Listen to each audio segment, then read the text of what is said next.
Morning and welcome, Patriot Radio News Hour. Joe and Jason on this Tuesday. I hope it finds you well out there. Yeah, everyone's back to work. Wow, the girls who are coming in this morning.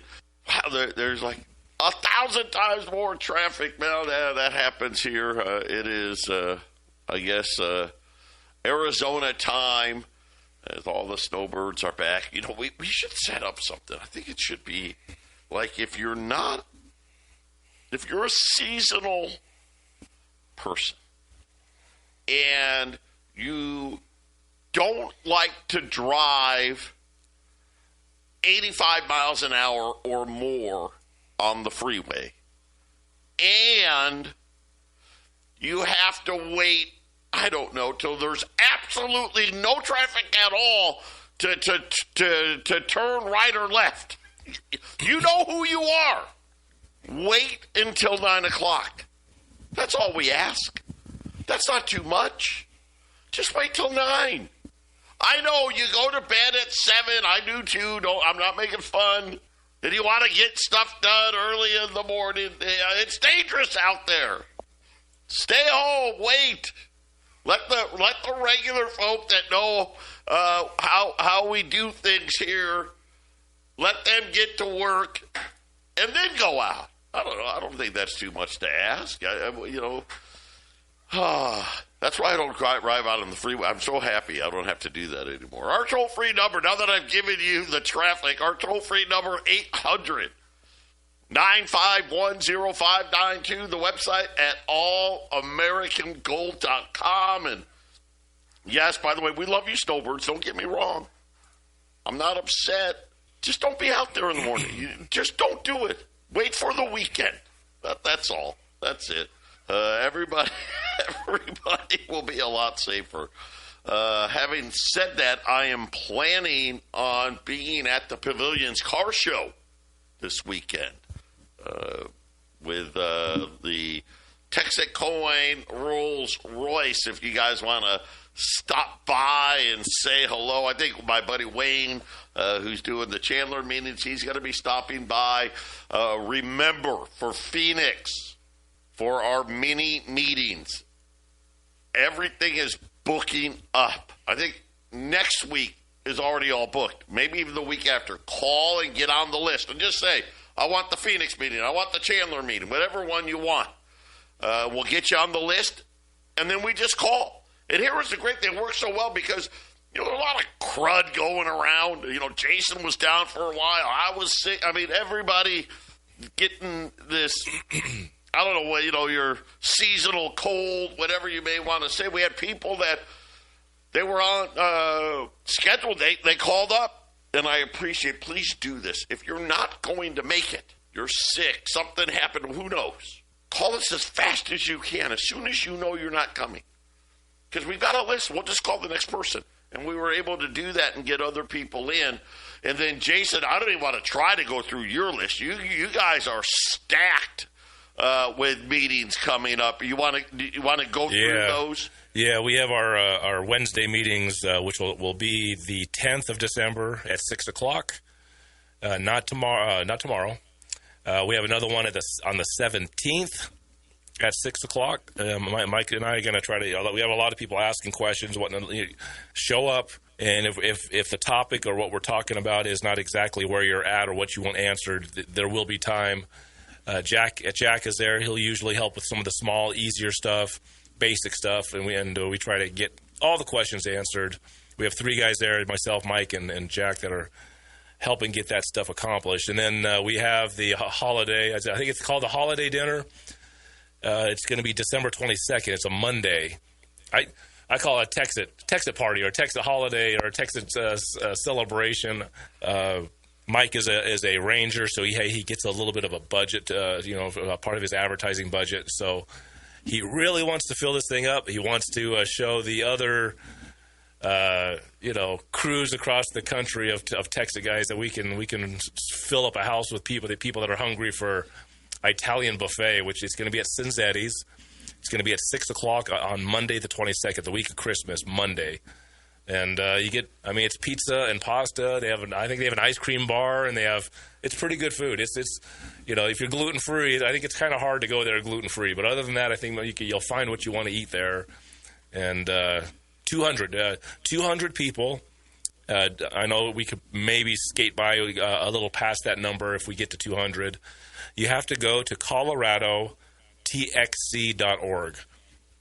That's Mike's Texit website that he set up months and months and months ago. Go to coloradotxc.org, and you got to put your reservation in. And it's free. It's free. And I did hear that Mike is going to, it's at 104th. This Cinzetti's restaurant's at 104th, right off I-25. It's right off I-25. Easy to find. There's a shopping area there. If you're doing late Christmas shopping, you can go Christmas shopping that afternoon, and then you can go eat Cinzetti's. I can't remember off the top of my head. I don't have it, but I think there's a restaurant and bar or something. Mike has many people requesting to have cocktails afterwards, so I guess in that same shopping plaza, you can just walk over, and there'll be that as well. I think he's got 50 to 100 reserved for that, so I don't know if I'll be involved in that part or not, but I'm going to be at Cinzetti's. And just to be clear, the alcohol will not be free. Alcohol won't be free. You got to buy that on your own. The second part is that part on your own. That is exactly true. That's how it works. It's just supposed to be a way to celebrate, the success of 2025. Yes, absolutely. And there's a lot to celebrate. When we get back, we'll go into the news of the day, plus silver below spot. 800-951-0592, Patriot Radio News Hour on this Tuesday. Let's take a quick look at the market. The Dow's up just under 200 points. The S&P's up 16. The NASDAQ's up 120. I think that they're just, trying to hold it together here. The 10-year note 4.1. It actually was a little higher than that earlier today. And again, just massive amounts of borrowing by banks at the repo facility. Remember, the reverse repo facility, good. Repo facility, bad. So this is where we're at right now. We are at a situation where the reverse repo facility is empty, right? And all of that really means, I don't know, it's kind of a weird name for it. But it was, hey, the banks are, at the end of the day, we got too much money. All this money, and we weren't able to loan it all out. It's the 2020 printing. It was the 2020 printing, doubling the money supply. This all came about COVID, right? And they doubled the money supply because they didn't know how much they needed to inject into the economy, so they went way overboard. But instead of causing dramatic inflation, they stuffed it in the reverse repo to keep it from... That was right. That was a way to keep it out of the system. Yep. Right? They and of course, think about how bad inflation got. It's a new trick for them, right, Joe? It's a new trick. Yes. New trick. Slow the inflation. And that facility is empty. Now, why does that matter? Because you're like, well, hey, isn't that good? That means it's not inflationary. The problem is they were using all of that excess stuff to buy treasuries. By the way, yesterday ended quantitative tightening. But that was what that is. So the reverse repo is just excess liquidity, empty. The repo facility, it's a different animal. That's when banks say, we need to send out X billion dollars in cash today, but we don't have the cash to send it. It's overnight lending and borrowing, right? Right. And what they do have, they said, well, we've got these treasuries that we had to buy. Hey, can somebody let us give you some treasuries? Let's just say $10 billion. Let us give, and let's just say I'm Bank of America. And they go to J.P. Morgan and say, hey, J.P. Morgan, I got $10 billion in treasuries.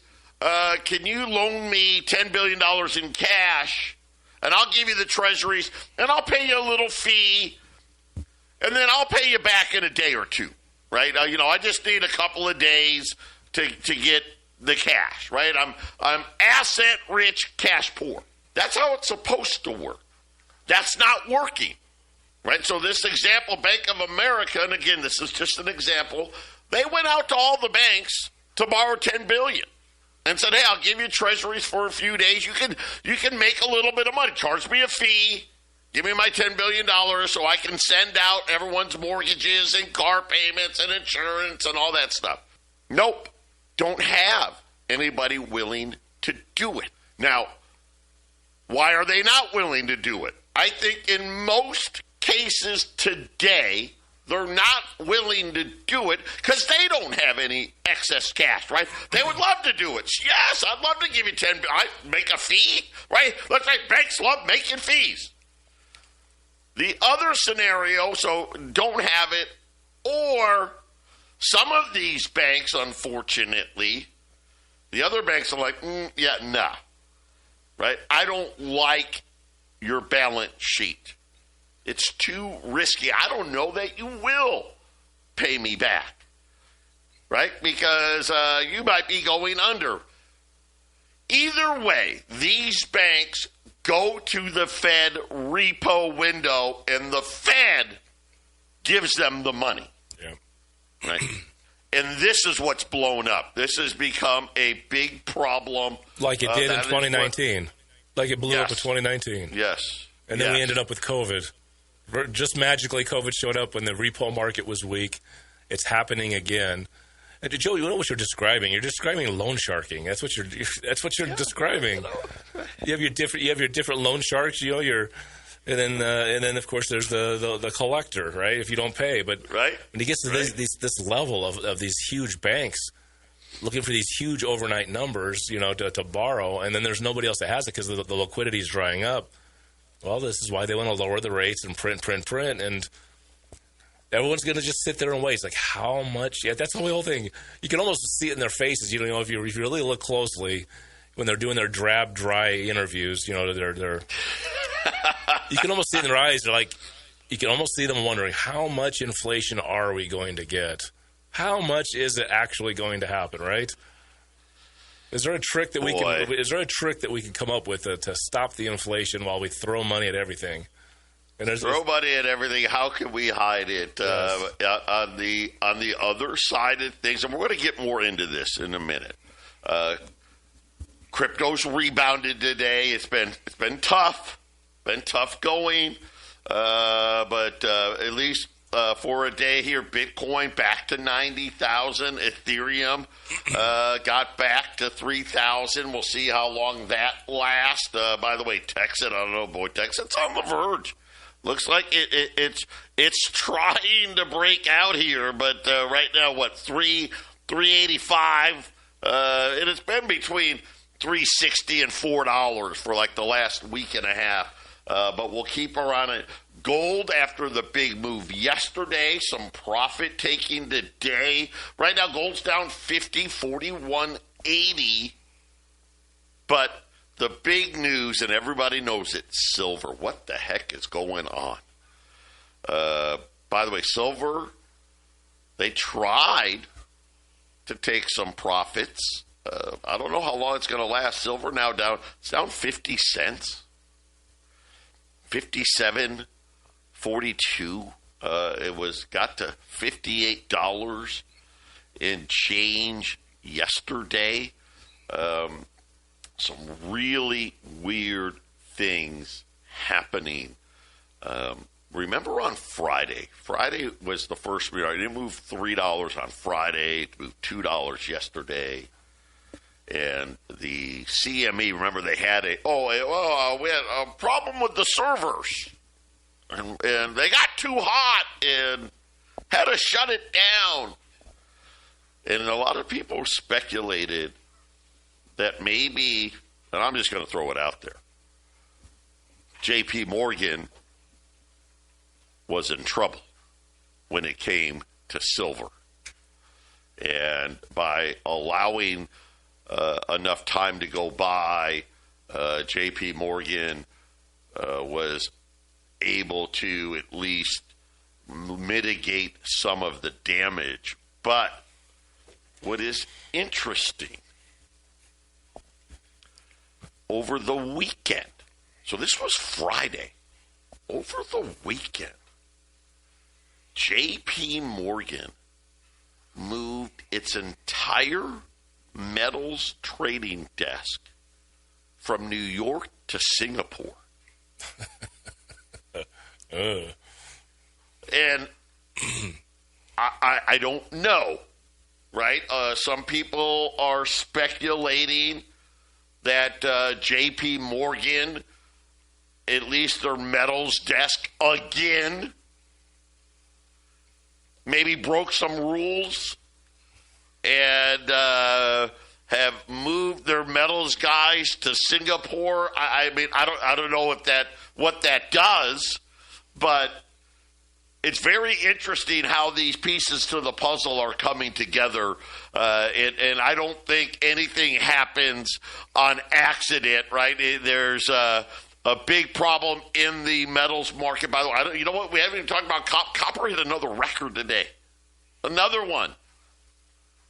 But Jason, it is very interesting, the move that was made, and then, you think about Tether, right? They've gone after taking the best gold traders in the world as well. And then interesting, this morning, when it came to Tether and the S&P ratings agency, the S&P rating agencies said that they view Tether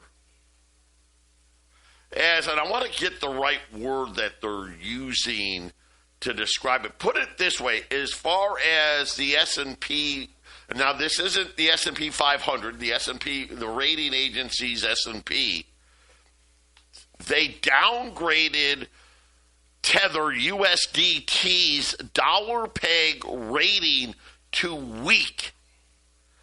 That is the lowest on the scale, and prompting fear and uncertainty about the stable coins in general. Now, Tether has come out and said, what a bunch of crap, right? They haven't done their due diligence. They didn't count this. They didn't count that. Now, part of it is, ready for this, is they said, well, if a 30% decline in gold and Bitcoin would wipe out enough equity that it would destabilize Tether. In other words, they're saying to Tether, hey, we think you own too much gold and you own too much Bitcoin, and apparently not enough U.S. Treasuries, Jason. That's kind of what they're saying. And it's interesting because the Treasury trade isn't working. And I know, obviously, Bitcoin had it went through a little trauma here lately, but by and large, the gold trade and the Bitcoin trade are the ones that, especially the gold trade, those are the ones that are working. I find that interesting because Tether's one of the largest buyers of treasuries on the planet right now. So, on the planet, yes. And they're saying all by themselves. They don't have enough. They're in the top 10. And they're being criticized for not having more. Is that what I'm hearing? That's what it looks like. If you don't if you don't bank into this system, it's almost like going after Venezuela. Yes. It's got the feel that these big corporations are if they don't have a sufficient amount of treasuries, that now maybe we don't have to invade countries. We'll be invading corporate offices to force them into treasuries. Is that what we're looking at? That's what you essentially said. And they buy a bunch of treasuries. Tether buys a bunch of this stuff. Oh yeah, Tether's a huge buyer, but not. Again, they want more. Here's what's interesting. Why do I bring it up? Well, we know that the primary dealers are out of money. How do we know that? Because they continue to borrow at incredible rates at the repo facility, right? Which means I don't have enough liquidity. Nobody will let me borrow from them by handing them treasuries, which just kind of really says nobody has enough liquidity. And then you throw on top of that the fact that quantitative tightening has ended. So right technically today, there's another $5 billion that is going to, I guess, come out of and have to be bought by somebody else, right? That supply came off. So $5 billion doesn't have to be bought by somebody else, but $5 billion doesn't move the needle. 800-951-0592. I don't know what's happened, but the Dow has taken away all its gains. The S&P is negative. The NASDAQ getting ready to go negative. OpenAI, there's been rumors there that they have lost the lead when it comes to AI. I don't know, Michael Burry out again talking about ridiculous valuations. We'll call it a whole bunch of different little things that, well, quite honestly, let's face it, this is what happens when you're in a bubble. What we're worried about is the lack of liquidity in bond markets.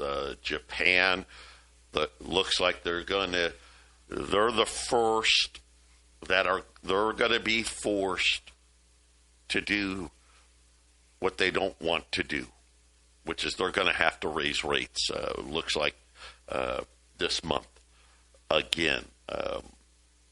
Remember the Japanese, remember for the longest time they had negative rates, right? The Bank of Japan, they're the only buyer there. We'll see what happens. We've got a Fed meeting coming up, next week? That we're going to get lower rates again. We were talking about the end of quantitative tightening. That's only $5 billion. All right, so there's $5 billion less a month that has to be bought.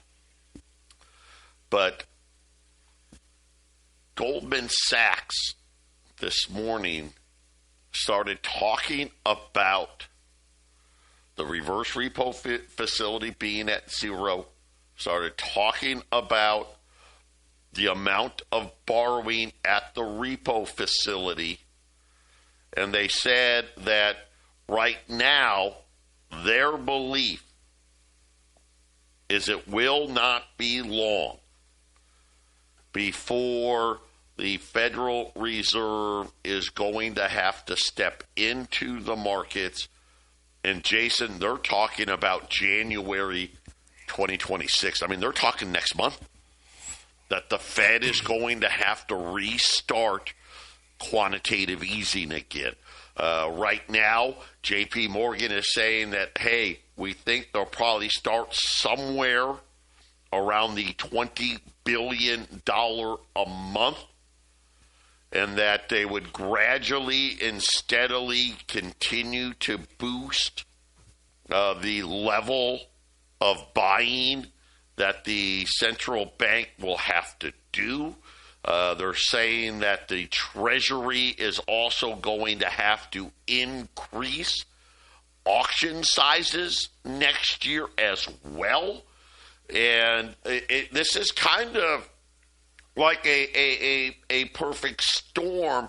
But J.P. Morgan does highlight that if the Fed steps in and buys enough, the goal will be that the Fed will buy enough treasuries that these primary dealers will actually have to buy less treasuries next year than what they were forced to buy this year. Yes. That's the goal.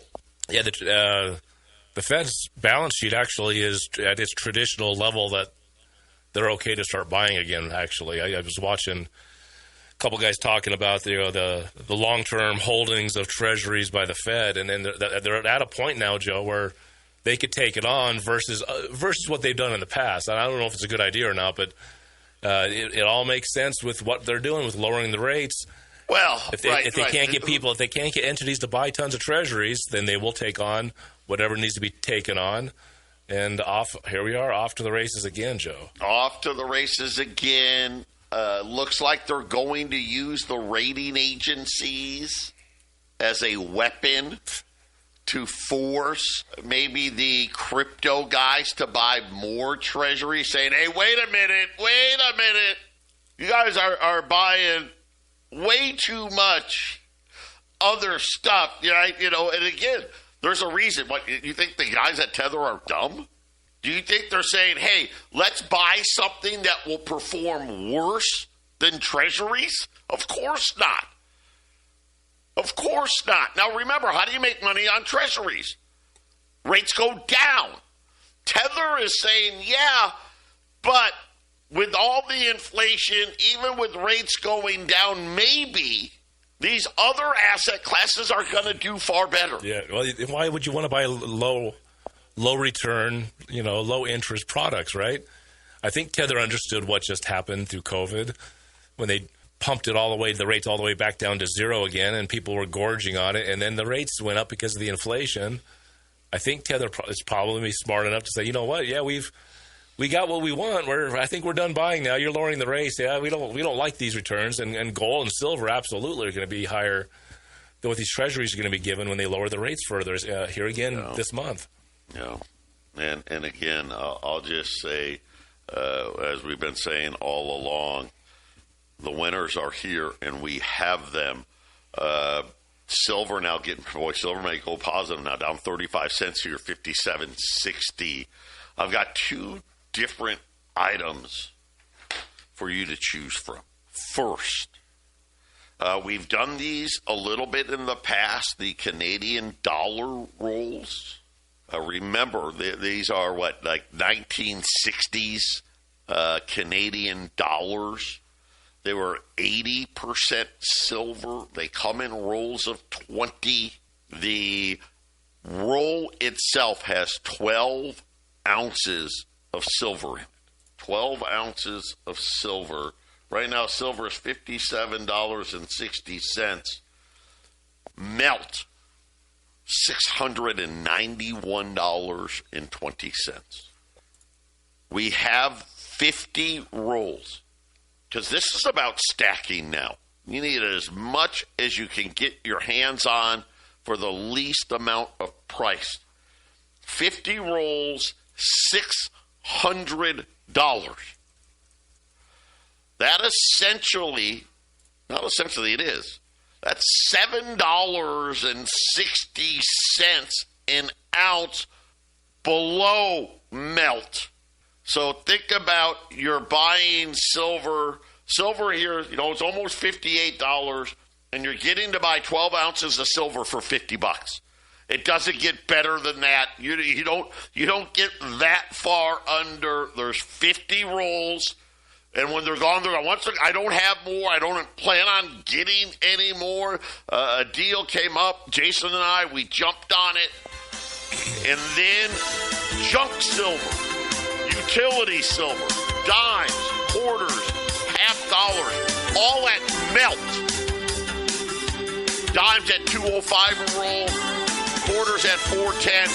The half dollar's a little above melt, $4.15 on rolls of half dollars. Get in on the silver train, because the only question is, when does it hit 100? 800-951-0592. Just a huge opportunity here on the silver. We had 50 rolls of the Canadian dollars, 12 ounces of silver. That's all that matters. 12 ounces of silver. Coins, yeah. 12 ounces of silver. $600. $600. That's $7.50 under melt. Below melt. That's not below melt. That's like way below melt. Let me explain the opportunity here, actually, where we're sitting, because a couple of months ago, to be completely, so you understand this, there's so much selling, and Joe will tell you, we have 5, 6, 7 to 1 sellers to buyers right now. It's all over the country, and the smelters, the end beyond the wholesalers, and the wholesalers get too gummed up with too much silver and gold. They send it to the smelter, and the smelter doesn't care what kind of silver it is or gold. It's how many ounces. It's being melted into bars and sent to these big contracts. And because the price keeps going up because the biggest players are buying, they're busy. Right, Joe? And they stopped smelting and melting what they call alloy silver. Anything that's not .999, they said until somewhere into 2026, we'll start melting that stuff again. So right now, it's not popular to be buying or selling what they call alloy silver. I believe the Canadian dollars are 80% silver, Joe. I don't know if they're 90 or 80. Yeah. I think they're 80. Yeah, 80. 80%, 90%. Anything that isn't pure sterling, 1 ounce, right? Sterling is 92.5%. So all that stuff is sitting on shelves waiting to be melted, and so the price is being pushed down. The wholesalers, I called Joe yesterday. I was like, hey, we need to be smart on how we're pricing this stuff. And Joe went to the website and is looking, and they are paying well below spot for alloy silver, 90% silver. These Canadians that we're selling you. The reason you're getting the low price is because it's not popular right now, and you would think, well, why would I want to buy this stuff that nobody wants right now? You think the smelters are just going to stop? At some point, the silver, the 99.999 silver they're going to get ahead on it, and then they're going to be like, well, we want to keep making money. Bring us your 90%. Bring us your Canadian rolls. Bring us your sterling. And then suddenly $7 below melt isn't going to happen ever, ever, ever again. Next time we have these, once the smelters are back up and running, you'll be lucky to get them at melt. Maybe $1 below melt. Yeah. Listen, melt is... It's a good way to buy. Stupid price. It's a good way to buy. Right. Great way to buy, right? So we have U.S. government hallmarked junk silver, $50 at $4 or $415. Now, each roll has 7.15 ounces of silver. That's $58. So you're paying what, 50 cents over melt for $50. And silver ended over 58 yesterday. So we're in the middle of silver really bouncing and moving, pushing up. So essentially, you're buying melt. Rolls of quarters. Again, 7.15 ounces of silver, $410. That's $57.34. That's below melt. Now, is it huge? No, but it is. Same thing with the dime. Now, the dimes are half of that, right? But it's the same thing. Essentially, the dimes and quarters, $57.34. The $50 you're buying at $58 an ounce. But these Canadian dollars you're buying at $50 an ounce. So you have a couple of different ways to go. But as Jason said, this is a temporary thing because the smelters are in a 911 mode, right? Print out and spit out as much 1,000-ounce silver bars as possible to get to the exchanges. And they have no problem selling everything that they have. The issue, though, is eventually, there is no more 999 silver to melt. That's when all of a sudden, all of the alloy stuff, right? The 90%, the sterling, the 80%, the 40%. All of that is going to go next. It just makes sense that for the smelters, they're like, well, this is what we can melt the fastest. Yep. Right? You don't have to pull it. With .999 silver, you don't have to pull the copper out. Right. It's just an easier process. And if they're overloaded, if you're overloaded, you're going to do the easiest thing to get it into the customer's hands. And, Joe, we've been talking for months and months and years about how much banks and nations are swallowing up silver and gold. So, yeah, the easiest is the fastest. It won't last much longer. And then all of a sudden, as Jason pointed out, you won't be able to buy anything. No. For melt or just above melt. It won't happen. Right now, there is an opportunity in the 80, 90. We don't do 40%, but we may start, right? Jason and I had a conversation yesterday. Yeah. Is it time for us to start selling individual Silver Eagles? Because we don't do that. And the answer to that is going to be yes. I will say this.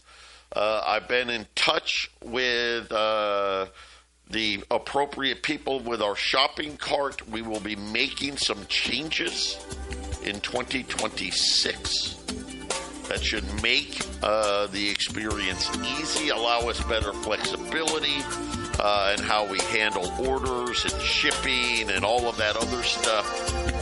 Yeah. Well, when silver's $100 and you want to buy one Silver Eagle for, I don't know what it'll be, 110, 115, I don't know. Yeah, we're going to be able to make that happen for you. But right now, guys, don't be dumb here. Buy the Canadian dollar rules first. 800-951-0592. Joe and Jason wrapping up today's show. We have the silver below melt and way below melt. Way below melt, however many is left on the Canadian dollars. There's 12 ounces of silver in each roll. We only had 50 rolls. The price per roll is $600, which equates to $50 to the ounce. Right now, silver is $57.60 an ounce. And then on the utility, a.k.a. junk silver, the quarters, $4.10. The dimes, half of that at $2.05. Those are also below melt, about $57.34. And then rolls a $50, $415. That's barely above melt, right at $58. So this is your opportunity. And Jason and I think we've done a good job laying out why is it that you're able to buy it this effectively. It is because of the dire situation in the COMEX, in London, in Shanghai. Don't be – listen, $100 silver's coming, and unfortunately, when they're out of 999 silver, there's going to be a flood from the refiners to melt down all of this silver next. And the opportunity, Jason, I think, to buy silver below melt, this anomaly will disappear. We just don't know exactly when. When will it be early 26, mid 26, late 26? That part we don't know. I think that we'll see what happens. We'll see. I mean, there's a lot of selling going on. So if a lot of 0.99 in silver keeps getting sold and being moved through the system, it has to slowly come to an end at some point, Joe. And then look, in 1980 they melted more 90% junk silver than at any other time in American history. That's 1980. Remember, Joe? I wasn't paying attention. I was young, but they melted and melted and melted and melted so much of that coinage. That's why you don't find it in circulation anymore. 1980 took most of it out. People were looking at every very coin. Rarely, right? How often do you get pre-64 quarters, dimes, or $50 in change anymore? When I was growing up, it was somewhat common, especially in the mid-late 70s to get that stuff. I can't even remember the last time I got that in change, because Jason's right. And here's the thing. It's not like it's a lot, right? When the smelter's melted, there's just not that much of it. It's a great opportunity. I hope you take advantage of it. And then, of course, as always, they're not gonna let up. Get that other revenue stream going. Get that daily income going with Texas Coin. And again, I'll be at the Pavilion's car show. They have it every Saturday at the McDonald's there, and all the cool cars are out there. Me and some of our other Texit buddies are going to bring our cool cars out there. So if you guys want to stop by, say hello, great.